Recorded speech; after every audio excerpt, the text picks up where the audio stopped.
Joining us now to review some of the headlines of today's newspapers from around the world is Arise news analyst Emmanuel Ifini, the great Malabite. Good morning, Ruben. Good morning, Ayo. Good morning, Rufai.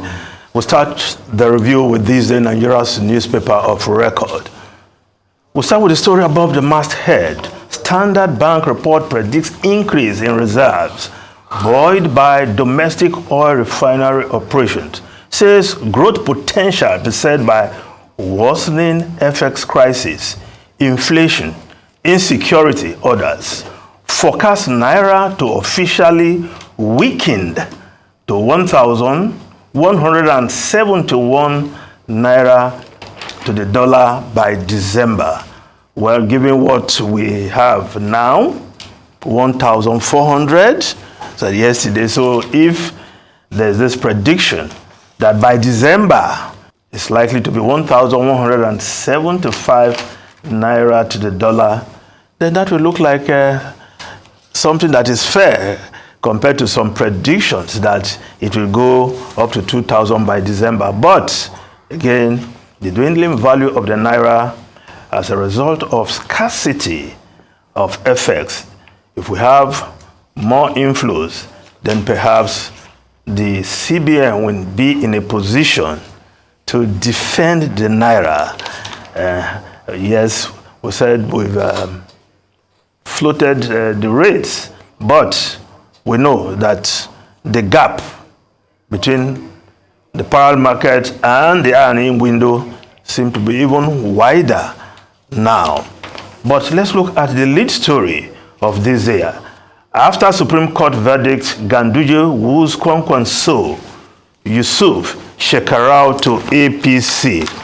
Well, the court cases, the governorship race with the determination of 3 yesterday. Well, it's a time to take another look at how the 2023 general election have gone. I'm sure if stakeholders sit down, we know that we'll need to tweak the electoral law and look at amendments that can be made so that our elections will be determined more at the polls than at the court. Of course, even when the laws are clear, courts still want to tweak things, as we saw in the case of Plateau.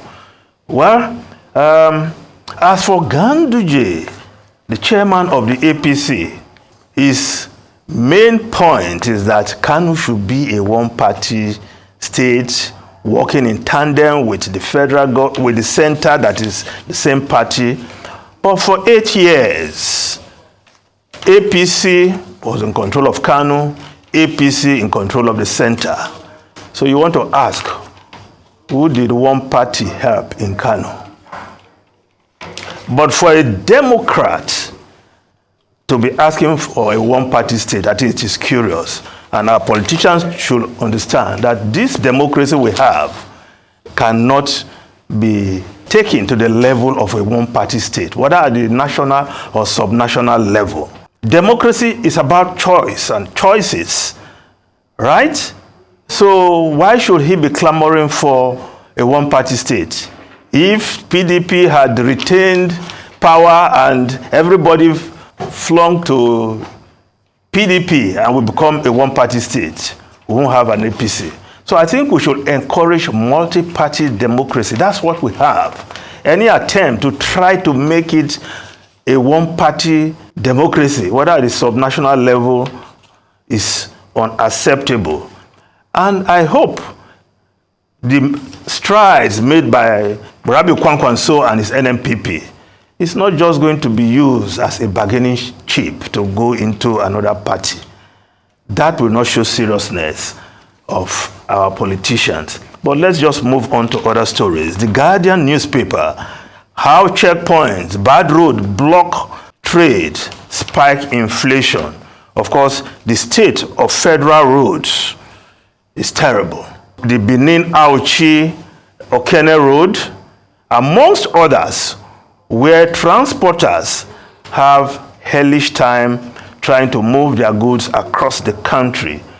But in addition to that, the illegal tax drivers pay, it is put at a situation where drivers coming from the north to the south pay between 250,000 to 350,000 naira.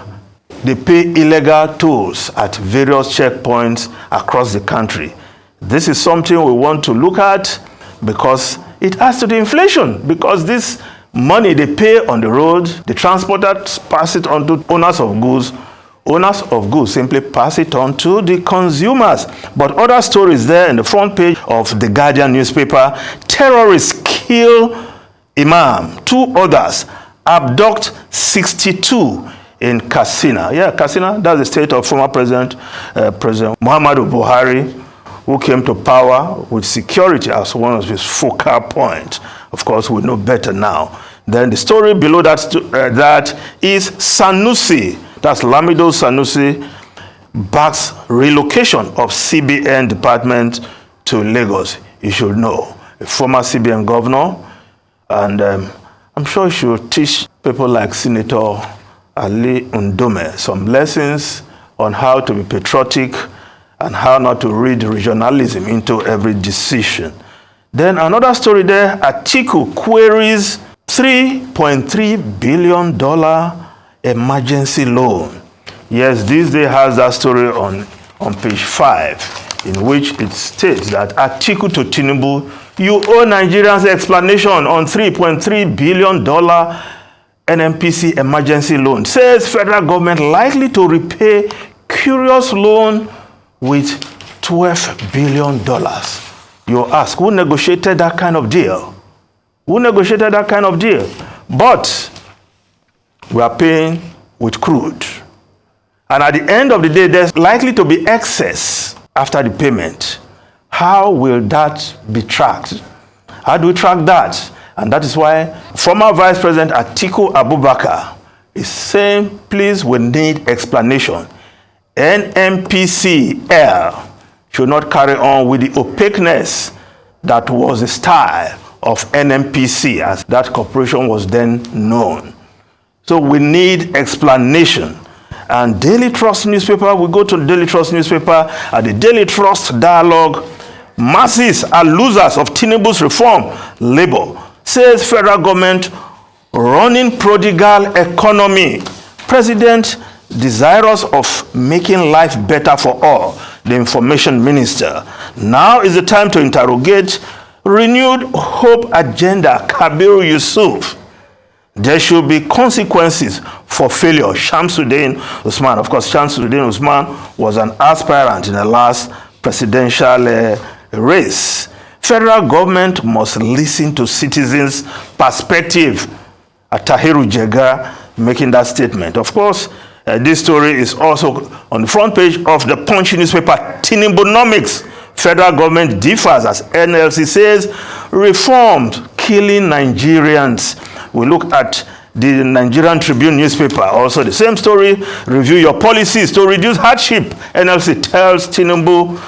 The New Telegraph newspaper. Plateau killings. Enough is enough, says Abbas to meet Tinubu. Yes, the Speaker of the House of Representatives. Police arrest suspected perpetrators of Boko's Mangu attacks. Khan condemns killings, appeal for calm. Insecurity, military identifies hotspots, deploy special forces, battlefields enablers. Well, I hope with what the military has done, we won't hear that, oh, these bandits came through a route that was difficult and caused another mayhem and another bloodbath. Now, the Vanguard newspaper, yes, Plateau, neighbors rejoice while they burned our houses. If we look at the, another story on the front page of The Nation. Power supply worsens as generation drops to 3,134 megawatts. While the Business Day newspaper reporting that story, gas-rich Nigeria faces blackouts as supply shortage worsens. Grid stability, top priority, says Transmission Company of Nigeria. The foreign newspapers quickly. Yes, the Times of London. Police chief has blood on his hands over stabbings. Young victim's mother condemns investigation. Triple killer sent to high security hospital. Now, the Guardian newspaper of UK, EU plans to stockpile drugs worsen UK shortages. Of course, the consequence of Brexit. The UK is at the back of the queue as EU stockpile medications for its own system. The Washington Post, Biden to send CIA director to help broker Gaza deal. It's about time. Ruben Rufai Ayo. Very sad story you refer to, which is the story of Valdo Calocaine, the triple killer who killed 3 persons in Nottingham last year, and now only for the court to commit him to a high security hospital. So the families of the 3 affected persons are furious that this is a clear case of injustice. He's just been saved from the gallows on health grounds, even if he's likely to be in the hospital for life. But you know how it is for families to lose their persons. So they are blaming the police, they are blaming the mental health services for not having taken this man off the streets. And now he has killed 3 people, and now he gets what is considered a slap on the wrist. But the other story I wanted to draw attention to was New York City.